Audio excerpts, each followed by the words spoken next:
You need to see my father in person? Zavara, the great mystic of the beyond, shall grant your request. My father died 20 years ago, and left me a tiny cabin house. He loved that place, built it himself and tended to it religiously. After he died, I couldn't find it in my heart to visit, because every rock on the wall, every flower reminded me of him. My mother never cared for it even when my dad was alive, so within a few months I realized that it would be a while before either of us would be ready to spend time there again. As such, we called up the electricity, telephone, and water companies to shut off services to the cabin until further notice. While other companies complied without an issue, the water company decided this request could be made only by the person whose name was on the bill. Mind you, their fee, due to zoning and a well on our property, was less than your 2/month. Repeatedly faxing the death certificates as well as next of kin transfer of the title got us nowhere. Dozens of calls per month, several emails, in-person applications, smoke signals, interpretive dances, telepathy etc. Nothing made any difference.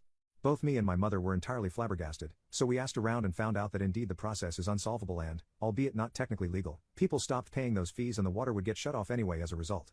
Getting any lawyers involved would not be worth the money, so we did just that, discontinued the connected bank account, and never gave it another thought. 2 weeks ago while at my family house, I got a call from the water company. They were closing inactive accounts at the 20-year mark, and my father's cabin was up.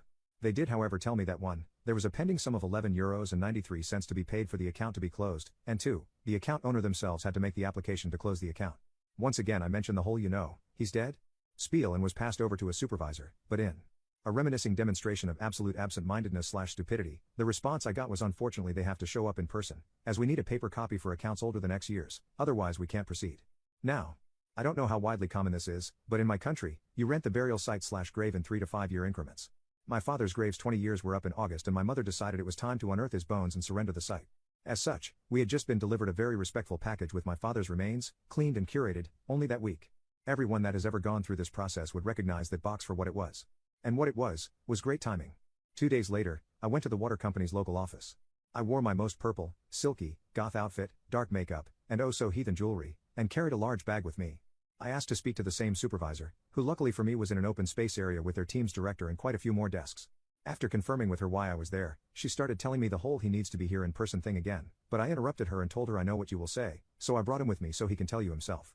I plopped a Ouija board in the box with my father's remains on the desk, and loudly shushed the area. Heads turned, her director looked up with a what the fuck expression, and the supervisor herself was frozen and wide-eyed. I placed my hands on the Ouija board and just as loudly started asking my father